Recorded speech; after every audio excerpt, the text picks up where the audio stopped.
Council Action. I'm Russell Inman, and joining us tonight from Ward 8 is Councilman Mark Schmidt. Good evening. Nice to see you. It's good to see you too. Nice, simple meeting, easy agenda for tonight. They usually are this time of year. There's usually not a lot going on, so.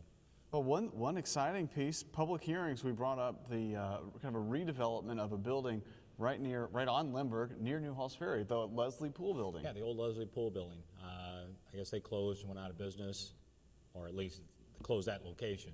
So yeah, that'll be really nice. They came up and presented that they're going to redo the building completely, and I guess the closest thing I can say what it's going to look like is the existing building that has Verizon, that's right there on the corner of Lindbergh and New Halls Ferry, that has a Verizon and the mattress store. It's going to be real similar to that style of building. Brand new on the front, all new brick, new parapets, and they want to put it in 3 spaces. It'll be a coffee shop, which he divulged tonight that it might probably be a Starbucks. With as much as he was throwing the name around. A dental office, and then I think another little retail space in there, which he didn't say a tenant for sure, but so it'll be really nice. It'll be a really nice addition. He explained, using his graphics, the redevelopment of the landscape, kind of not, tearing off one part of the building, but adding on to the other side. That would give it the ability for that drive-through for the coffee shop, and adding in some new trees and just making the property look better. Even building up the top, so that way you wouldn't see air conditioners on the roof. With the addition of the parapet up there on top, that you wouldn't see the HVAC units on there. So yeah, that'd be really nice. So, but yeah, they're just not going to just knock the building down and start over. But they're going to, knock out a few walls. I think they're even, tonight he was even saying they're going to add a little bit more on the back as well. Yeah, I guess the dental office had just a couple extra feet requirement to get their equipment in there. To get the equipment all in there. So yeah, it'll be really nice. And then I think they're going to put in at least a rear entrance for the coffee shop, which will be nice for the major, because major parking isn't behind the building, which most people don't realize when you just see it from the front. You only think there's a few spaces, but actually there's a larger parking lot behind the building. So. Good. Well, that'll be a nice improvement to see, and that had the public hearing tonight, and it went on for a first reading. First reading, yeah, that'll be really good. There was a second reading tonight that passed, Mark, and this was an ordinance for the mayor to enter into an agreement with Agri-Credit Acceptance LLC. This is for the lease of golf carts? Correct. Okay. This is redoing our lease of the golf carts.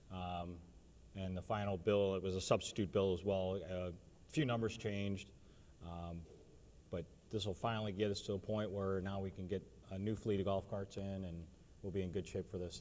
And this is the situation where the golf course has really been running on golf courses that have been dying. I mean, there was if I understand hearing this correctly, some of these golf carts, they couldn't go the full course. Correct. The batteries were dying. Unfortunately, we were put in a position where our previous lease was for a 6-year lease on golf carts that normally only last about 4 years. So now we're in a 5th-year lease and all the batteries are shot in our golf carts, as well as some other components, suspension parts and things are starting to break down on them. Well, and looking at them, it would have cost us some $20,000 to $30,000 to replace all the batteries in the golf carts. Then address the other electronic issues and the other suspension issues that we would have had. It just became more clear to us that it was not feasible to really maintain or keep the golf carts that we had. It was better to bite the bullet, do the buyout on the golf carts, and then enter in a completely new lease on a 3-year lease for golf carts, brand new fleet.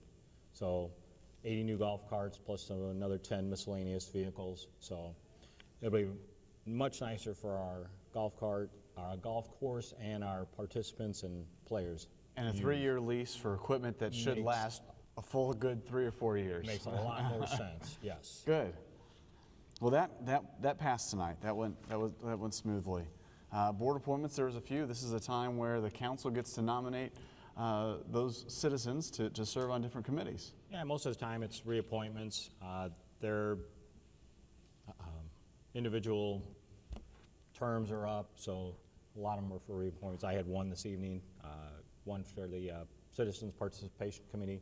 So it's always good to keep our citizens, and if there's any, like we hear it, we say it all the time, if there's anybody out there who would like to become more involved in our city government. There are numerous boards and commissions that we are always looking for citizens to join and be more active in our government. So those boards are generally advisory boards to the council and or the city administration, so we're always looking for qualified people and any type of people really to participate in them. So if anybody's really interested, call the city clerks or call your individual council person.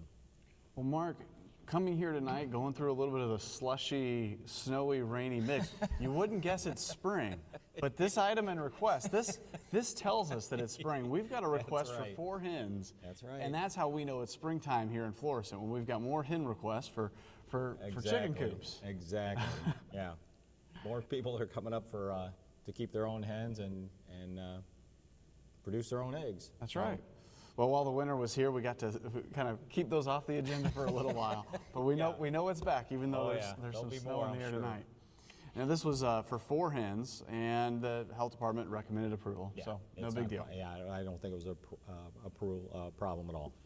And there was a resolution from the City Council expressing support for the working families of Missouri and urging opposition of the right to work laws. Explain this to me. What is Florissant doing? As most people know, the state legislature has been debating this issue for a few years now, and it's actually came to fruition at least this past week.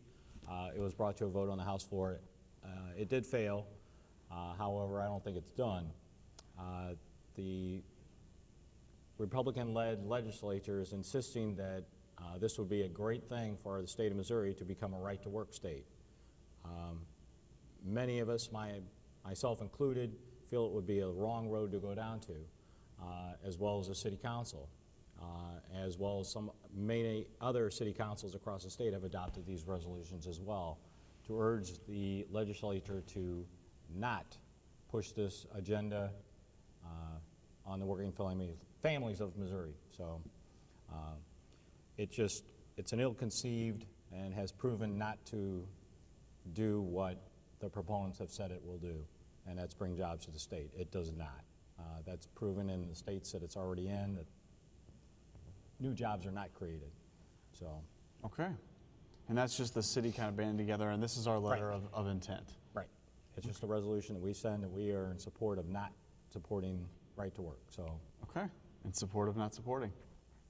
Bills for first reading. This, kind of concluded most of the meeting. There was an ordinance authorizing an amendment to a B5. This was that retail space that we talked about, Leslie Pools.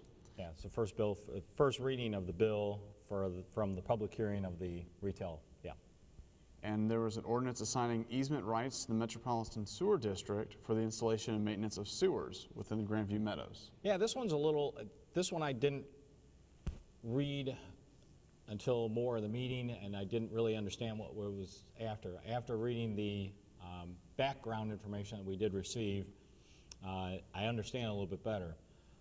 As our residents might know, a few weeks ago, the special school district came before us, not really, and wanted to they're going to build a brand new high school, replacing the old Ackerman High School on Durhakey Road. They bought 2 pieces of residential property between their 2 schools, between North County Tech and Ackerman, and they're going to build a new high school there.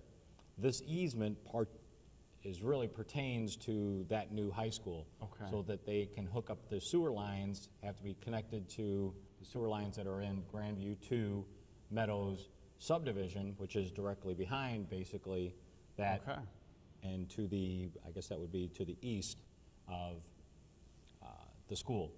So that's what it is. It's giving them an easement right to be able to connect the new sewer line for the high school to the existing lines that are already underground.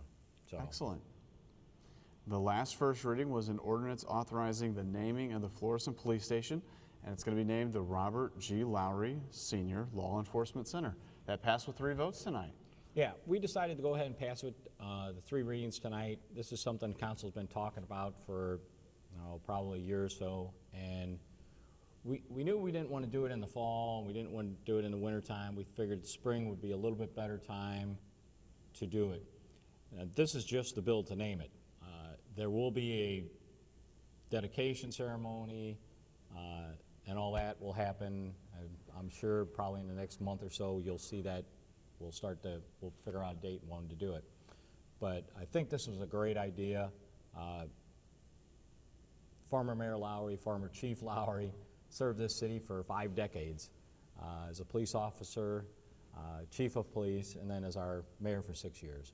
So I think it's well-deserved. I think it's in keeping with what we have done in previous attempts with naming our city buildings after some of our great mayors and dedicated people in the city.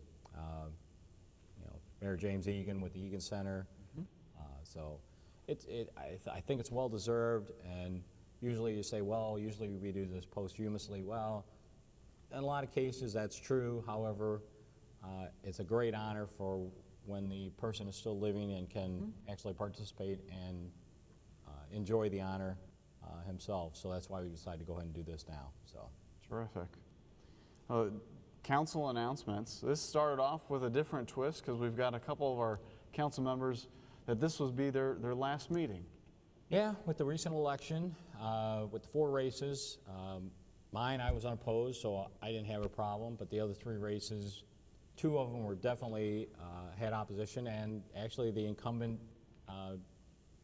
Councilman Gribb and Councilman Stennett both lost to some new, to their opponents, who will be new to the council, and they'll get sworn in next meeting. Okay. And Mr. Caputa basically ran unopposed, although he had a write-in candidate, but he was successful, so Mr. Caputa will stay on. So we'll all get sworn in the next council meeting in 2 weeks. All right, we'll get to see a few new faces on the show. It'll be nice, yeah. As being senior member on the council, I've seen a lot of faces. number of council people come and go, and I shouldn't say it that way, but there's been a number of good people that serve, and I think everybody wants to serve to the best of their ability, and it's just, unfortunately, that's the nature of politics, is you're voted in and you're voted out. So I'm sure it'll happen to me one day, or I'll retire one day, and city will move on with new people and new ideas, and it'll be good. The mayor ended the meeting just talking about Meridian Waste and some of the recycling day events that they've been a part of here in the city of Florissant, and just trying to make this city clean for the spring. Yeah, that was really nice. We did an electronics one past Saturday, where they took in the old TVs and computer equipment and anything electronics to keep it out of the landfills. And then following that up, they did the shredding day, where they bring out the big truck and you can bring in your boxes of old bank statements or tax statements or whatever, and they do a mass shredding, which is very, very nice. So it was 2 really good events that keep and promote the green initiative that the United States has done, as well as cities and states. So it's really good to be part of that and be able to take advantage of that. Well, Mark, what else is going on in your ward that you'd like to mention? Any ward meetings coming up? Actually, we just had one recently. We're talking about having one probably here in the spring again. So as soon as we can come up with a date, I'm sure it'll be a combined one with Ward 7 and Ward 9, and that's always good to kind of get the same side of the city all together and do a joint one. And then we can get more citizens involved and keep the meeting moving forward. So it'll be good. Yeah. Other than that, really not a whole lot going on. Kind of anxious to see the new school go up at Ackerman there. That'll be really nice. I know that people are interested in the Plaza Madrid complex there on New Halls Ferry. Any updates on that development? Specifically, no, but we have gone out for a request for proposal, and we did receive our request back from the developer that we were hoping it would come back from. So that's in the process of going through its vetting process, as well as with the developer and with the city. So that'll move forward. So anxious to see that in the next probably month or so. We'll get a little bit more information, and that'll move right along. So that'll be very nice. Good. Well, Mark, thanks for your time. Thanks for going through the meeting with us here for the citizens watching. And thank you. Thank you for watching. I'm Russell Inman. We'll see you next time.